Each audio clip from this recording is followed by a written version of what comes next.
Os vampiros são, com certeza, as criaturas mitológicas mais famosas do planeta. Eles são os protagonistas e os antagonistas de diversos livros, filmes, jogos eletrônicos e outras formas de entretenimento.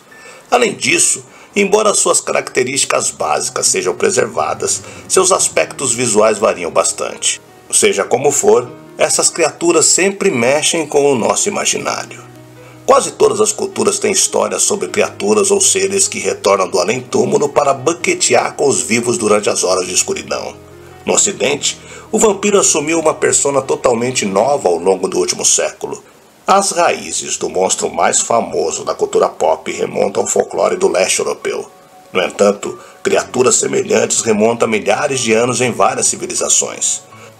Uma das primeiras encarnações do sugador de sangue surgiu na Inglaterra durante o século XIX. A lenda do vampiro Cloglan Grange, um mito registrado pela primeira vez no livro História da Minha Vida, do escritor inglês Augusto Hare. Na obra, o autor narra a aparição de uma criatura sugadora de sangue no condado de Cumberland, na região noroeste da Inglaterra.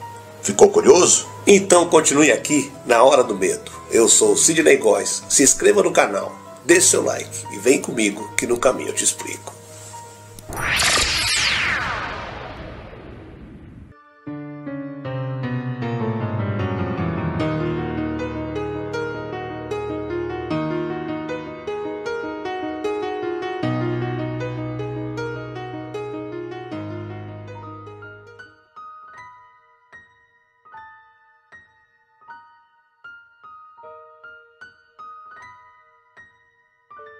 O vampiro Cloglan é uma estranha história de aldeões arrombando cofres determinados a destruir a fera, de morcegos vampirícios voando para fora dos cemitérios, de cadáveres vampirícios queimados ao lado de arbustos sagrados de azevinho, de internos de asilo fugitivos, de conflitos religiosos intensos e de macacos de circo famintos devastando a paisagem da Cúmbria.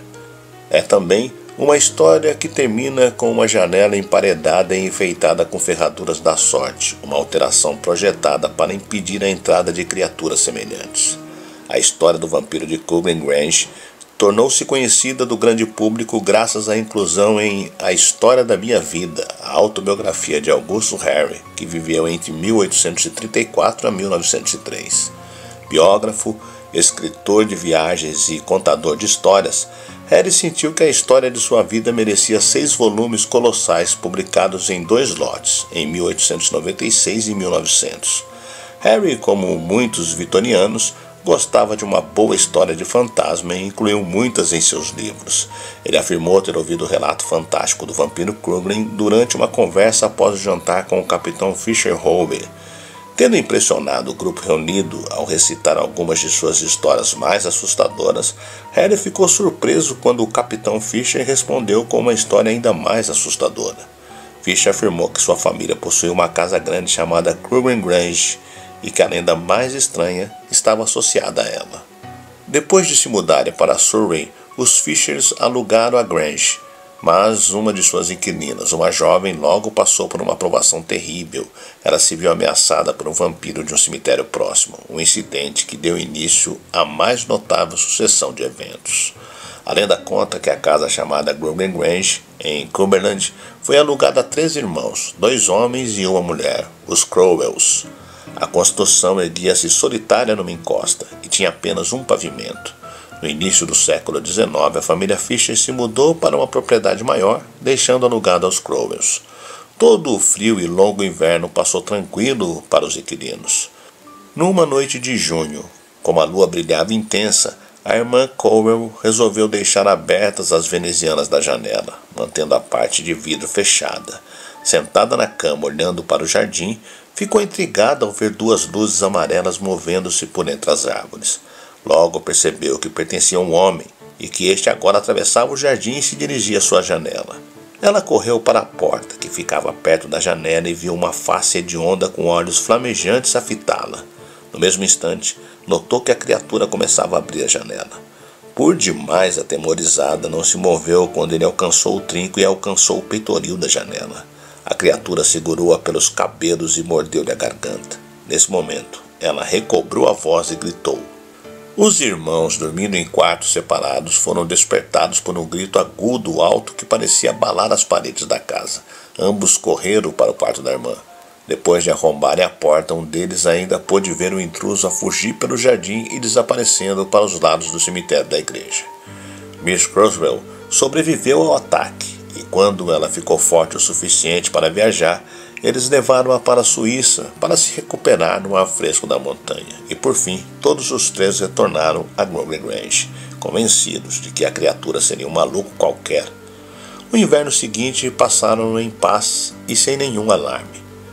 Depois, em março do ano seguinte, uma noite a moça foi de novo despertada por um ruído de alguém que mexia na janela. Mais uma vez divisou aquele rosto escuro olhando para dentro do quarto. Dessa vez gritou logo. Os irmãos, ao invés de correrem para o quarto, saíram pela porta da frente e dispararam alguns tiros na direção do vulto que fugia pelo jardim. Ele cambaleou, mas conseguiu correr. Os irmãos perseguiram-no até o cemitério e viram quando ele entrou numa cripta. No dia seguinte foram até lá, acompanhados pelos moradores de Grove Grange. Tudo estava calmo, mas notaram que a porta da cripta estava entreaberta. Entretanto, depararam-se com uma cena horrível. Haviam restos dispersos de caixões partidos e ossos humanos roídos. Um caixão estava sozinho no canto e parecia ter sido deixado de lado pelo caos. Os moradores arrancaram a tampa do caixão. No interior, envolto em roupas mofadas, estava o que parecia ser um vampiro. Os seus olhos estavam frios e sem vida à luz do dia, e tinha uma ferida de um tiro numa das pernas. Arrastaram o caixão com o seu conteúdo demoníaco para fora da igreja e queimaram o lote às cinzas. A história parece das mais improváveis, nem mesmo Harry chega a dizer que acredita nela, mas pode muito bem basear-se no fato. Ninguém parecia saber de onde esta estranha criatura veio ou por que ela tinha permanecido quieta nos séculos de paz, quando os Fishers ainda viviam na propriedade. Só podemos supor que durante o período de abandono um horror foi retomado e não voltaria para descansar após a casa ter sido reocupada. Embora os contos de Harry sejam detalhados e pareçam verdadeiros, várias pessoas visitaram a região posteriormente para confirmar se o vampiro de Grove Grange realmente existiu ou não. Em 1924, historiadores viajaram até lá e de fato encontrou o local. Havia mesmo uma igreja nas proximidades, mas ela ficava a quase 1,5 km de distância e não tinha tumba alguma. Uma pesquisa recente sugere que a história é muito mais antiga do que a relatada. A capela e a abóbada mais perto da casa foram demolidas e um segundo andar foi adicionado à casa após esta data. Assim, a descrição da história encaixaria muito melhor no século XVII do que no século XIX. Mas e você? O que acha?